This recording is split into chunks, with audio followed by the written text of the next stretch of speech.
phrase.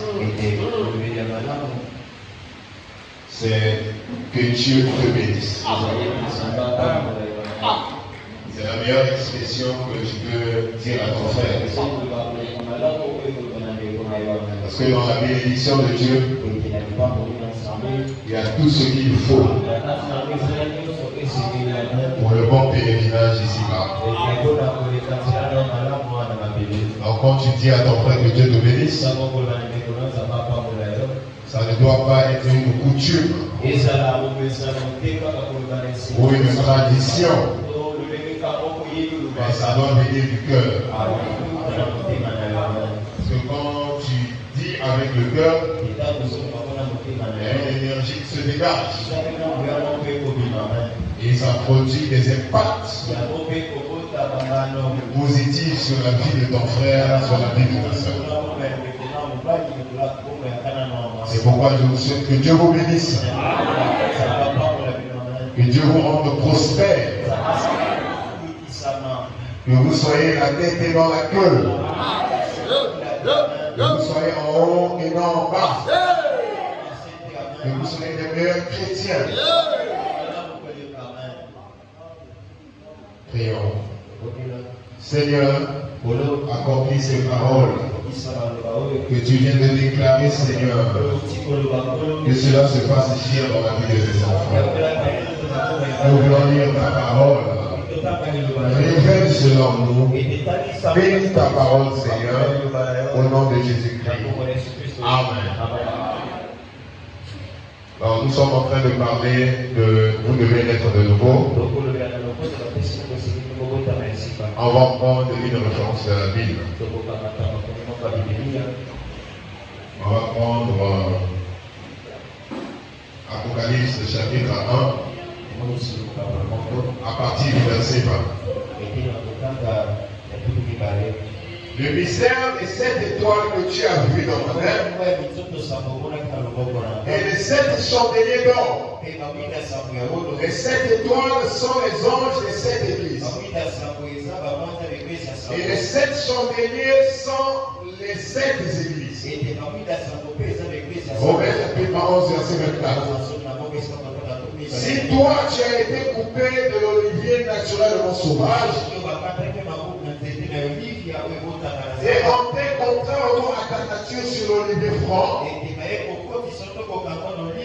à plus forte raison, eux seront-ils hantés selon leur nature sur leur propre olivier. Au verset 25. Car je ne veux pas, frère, que vous ignoriez ce mystère, afin que vous ne vous regardiez pas comme ça.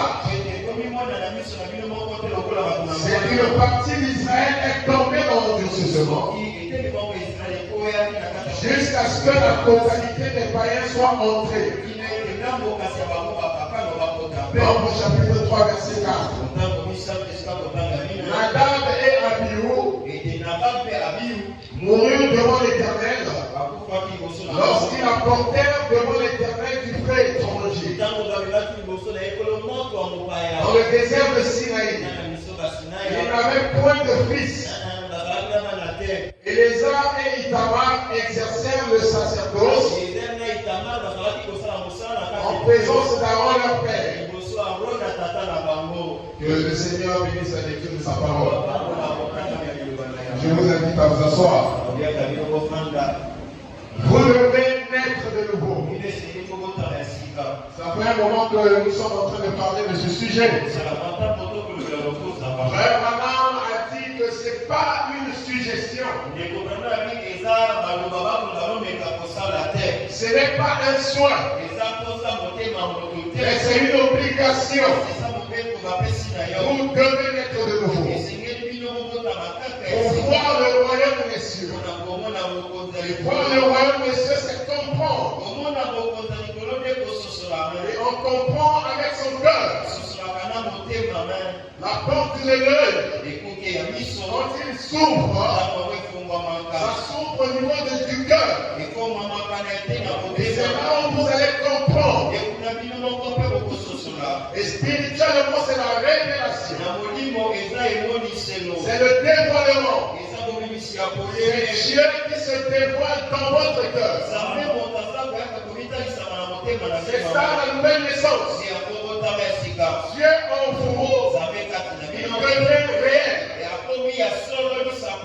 Vous pouvez le voir. Vous pouvez savoir qu'il est Dieu. Parce que personne ne peut appeler Jésus le Christ si ce n'est par le Saint-Esprit. Il ne s'agit pas du Saint-Esprit au niveau de votre esprit. Non, au niveau de votre corps. Et il s'agit de votre âme. Le Saint-Esprit qui vient diriger votre âme. Qui vient ouvrir les yeux de votre cœur. Afin que vous compreniez le mystère de Christ. Que Christ est Dieu révélé. C'est lui le mystère de Dieu révélé. Si on n'est pas encore né de nouveau, tu ne peux pas comprendre la divinité suprême de Jésus-Christ. Tu vas répéter cela parce que quelqu'un d'autre a dit. Ou parce que tu as lu. Ou parce que tu as appris cela du pasteur.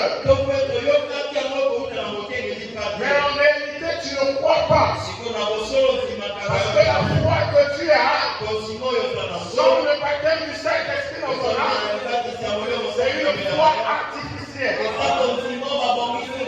n'est pas la véritable foi. La véritable foi vient lorsque tu as la révélation de Dieu dans ton cœur. Parce que la foi, c'est la révélation. Est-ce que vous dites amen? Amen.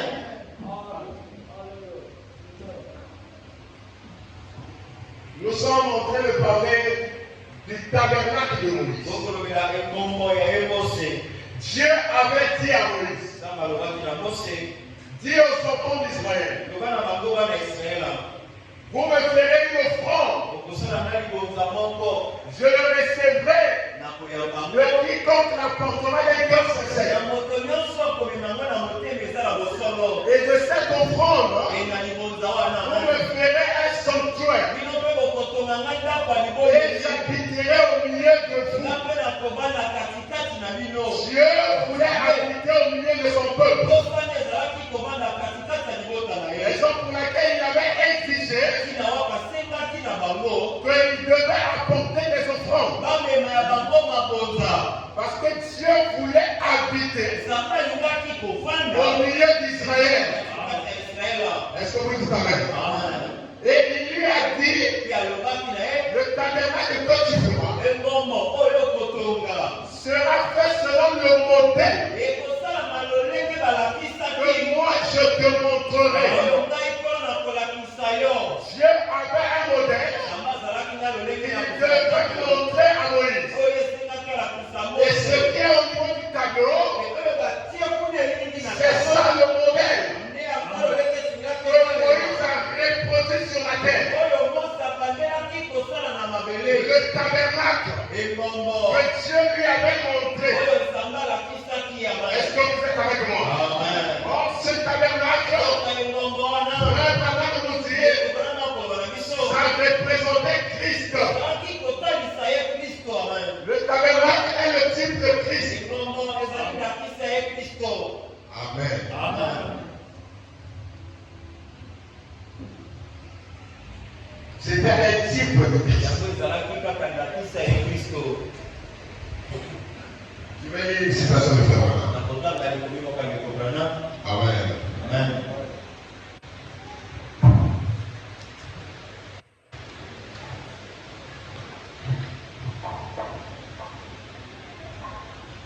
Dans la brochure de la communion, prêché le 1er mai 1955 pendant ce soir.